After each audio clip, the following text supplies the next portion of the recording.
FreeMe Podcast.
Mr. Chad Marks, author of Blood on the Razor Wire. Has done 17 years, 4 months, and he's been home a month, right?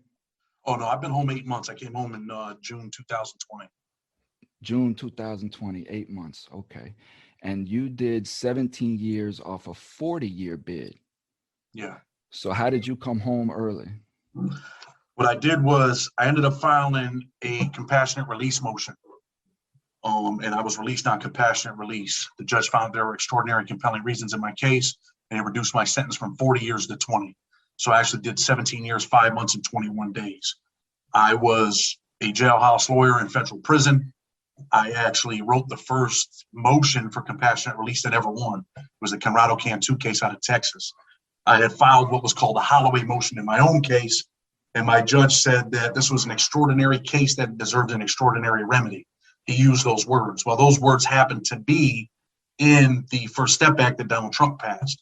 So that kind of opened the door for me to file a compassionate release motion. I was eventually represented by former federal judge John Gleason. He was the guy that prosecuted John Gotti when he was a prosecutor, then became a federal judge for 22 years. And he helped me after my stuff was filed. He got involved in the case, and I ended up getting out a compassionate release. How did that feel, brother? Well, I mean, walking out of prison was, just to smell the air and know that it smelled different, man, than what it smelled like on the other side. As crazy as that might sound, when I walked out of that gate and heard a crack behind me, it felt good, but I was scared. I didn't know what was going to happen. Would they come try to grab me in the parking lot? Was this a mistake? So I went to the person that came to pick me up. I rushed to her car, Lisa Jacoby. She had worked at the Federal Defender's Office in my city for over 22 years, was an advocate for me, and she ended up coming to pick me up the second time because I was walking out 3 weeks earlier, and the government had filed an emergency appeal that morning, and they stopped me. I seen my family in the parking lot. I was walking out. I was literally, I'd say probably 50 steps at the most away from walking out of that gate. And they called on a walkie-talkie and said, hey, stop him. There was an appeal filed. Stop him immediately. So they stopped me from walking out, went back in, and 3 weeks later I walked out. So I had that fear that anything could happen. I wasn't sure if it was real. Even when the gate closed behind me, I just rushed to the car and told her, let's get out of here. Let's get out of here. So, man, it felt good. It felt good to finally be free. What you express, right, is something that people just can't explain, right? You just can't explain that. It's like when we try to explain a picture, right? It's like when we try to explain the Holocaust. It's like when we try to explain something that nobody can really just grasp unless you've been through it. That's some of the issue that I've been out 4 years now, and that's some of the issue that I'm dealing with out here when it comes to relationships is trying to get people to understand really what I've went through, what I've felt. And unless you're in that pressure, unless you can feel that level of anxiety, that level of stress on you, right? You just can't explain that. It's like telling somebody that you've done 17 years, right? to them it's 17 years, and they pass over it like it's nothing. They're like, oh man, that's a long time. But let's put 17 years into perspective, right? What was the last thing that you bought before you went in? Like, what was the last thing that you bought? The last thing that I bought, you know what? I think one of the last things that I bought before I went to prison was a Sprint flip phone. That's when the flip phones had just come out. So I bought a Sprint flip phone, man. I remember that phone, and someone would call you, and just the circle would be going on it with their number. And then I walked out to a computer that had a phone in it. You know what I mean? Right. So what year was that? I went to jail February 4, 2003. 2003. So you and I are somewhat similar. So for me, I was the LG flip phone, right? And the thing about it is it had the little number on the outside of it, right? Yeah. This was the big thing. So you didn't have to flip the phone open to see who was calling you. You could see the number on the outside, and you could actually take a picture. There's a black and white picture. You could take a picture with it and you could email it to somebody. This was the last phone. I just got this in maybe a month. And then when I went in, you could actually record for like 30 seconds. Yeah. So 2003, right? And I want my listeners to just stop and think for a second, right? Just go back to 2003 and just think about everything that you've done in your life since 2003. And this gentleman, myself, and other people have been just stuck in one spot, just trying to come home, right? And I don't know how else to put it into perspective. For me, it's like time stopped, right? And it's like we're just watching life go by through a window. Life is moving at the speed of a train, and we're just stuck here, feeling forgotten, feeling left behind. And all of that builds up to all of this anxiety of coming home. And now, like you say, you're getting ready to come home. And again, you're playing through your mind like I have, like anybody else has. What can these people stop me from going home on? Yeah. You always play that in your mind, and, just, to the point that you were making. I used to tell people all the time, you spent 17 years, 5 months, and 21 days out here in the real world. I spent 17 years, 5 months, 21 days in prison. You had different experiences every day. I had the same experience every day. And like you said, I believe that I've seen plenty of men in prison grow physically, but never grow mentally. A lot of guys are stuck. Like I went to prison at 24, and I've seen guys that went to prison at 24 and they've been in there 25, 30 years, and they're still 24 years old mentally, man. They never grew up. And prison has a way of doing that to people. And I was stuck in that little time frame thing for a while until I said, you know what? I want to change my life. I want to do better with my life. Because if they do bring parole back, what am I going to tell the parole board? That I got caught with a knife, that I got caught with a shank, that I sold dope in prison, that I was getting drunk in prison.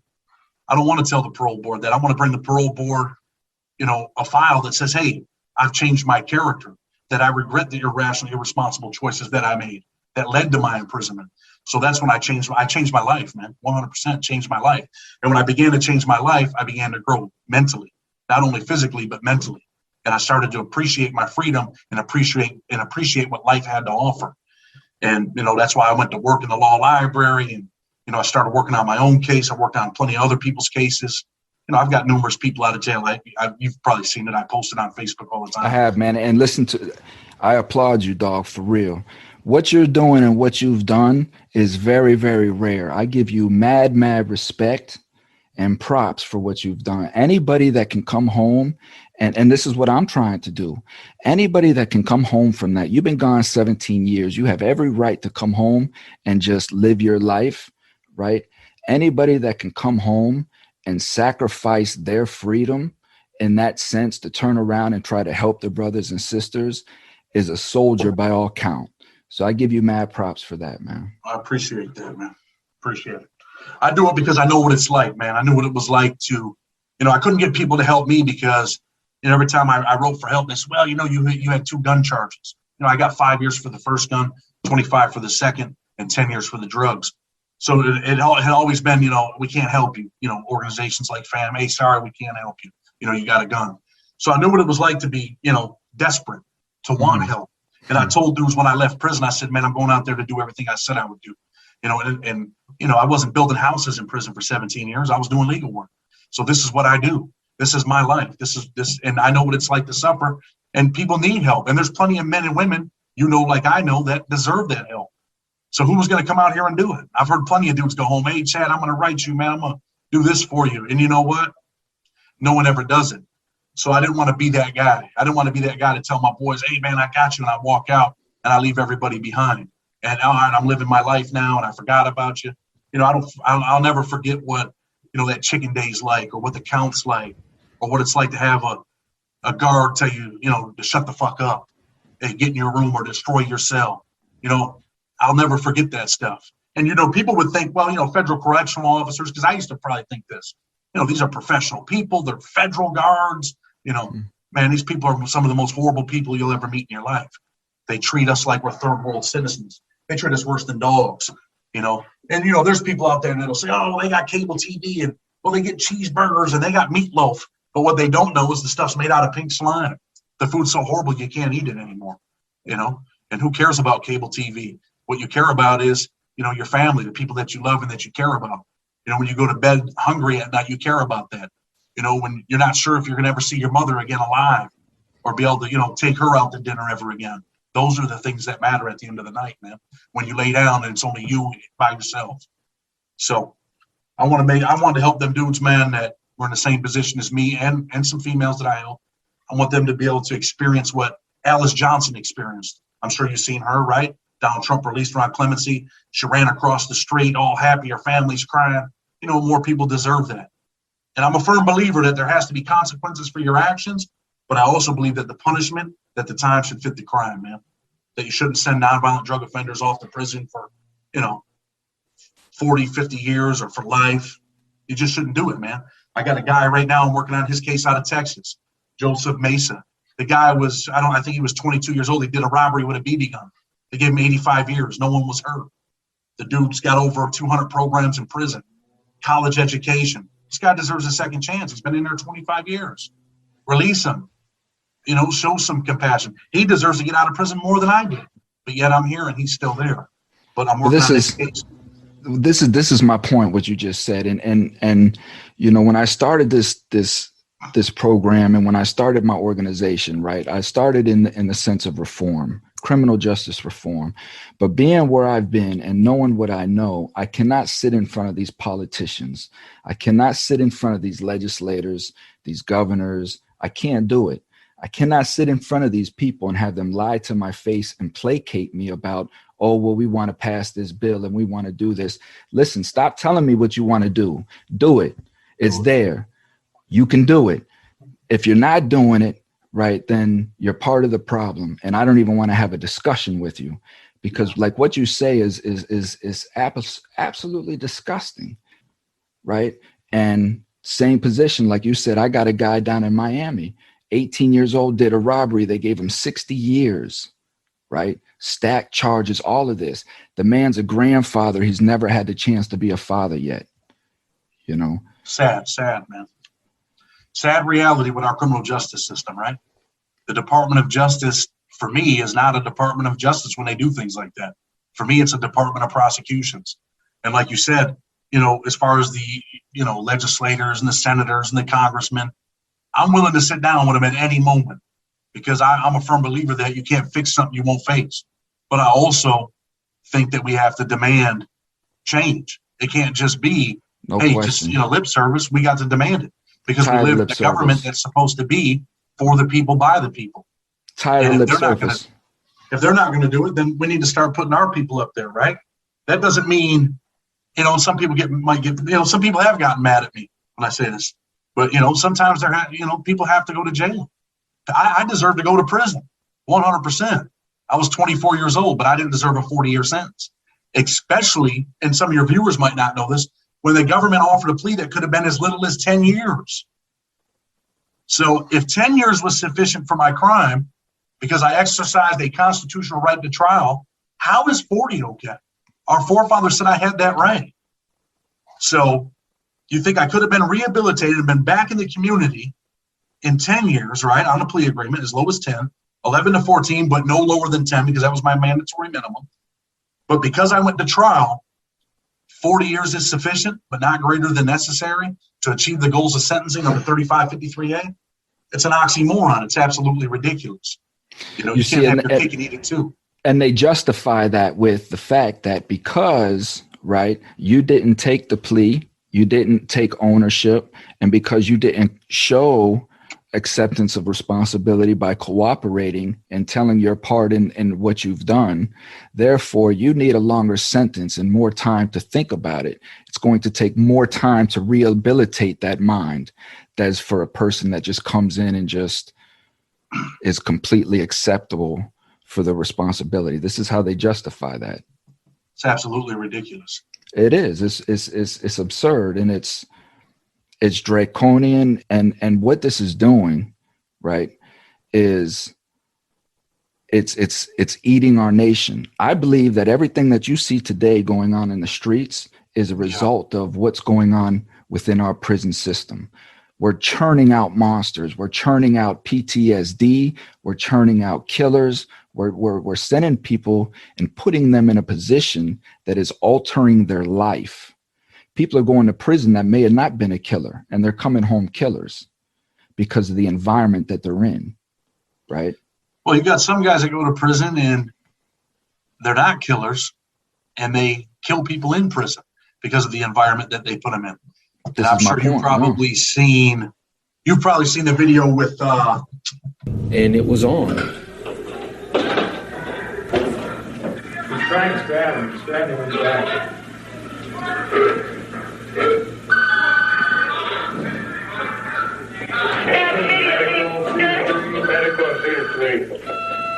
I knew that it was a strong hit because of the color of the blood, and it's dark, and that's a sign that where you got an artery or a vein or something like that. You need to SWAT down here. Full gear. Stephen.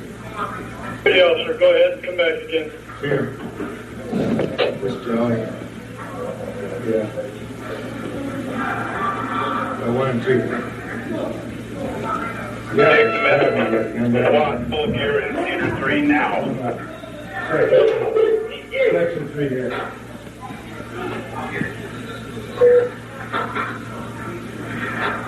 Rack in, everybody. Rack in, everybody. Rack in. Why did you stab him so many times? All I can explain really is that he kept moving.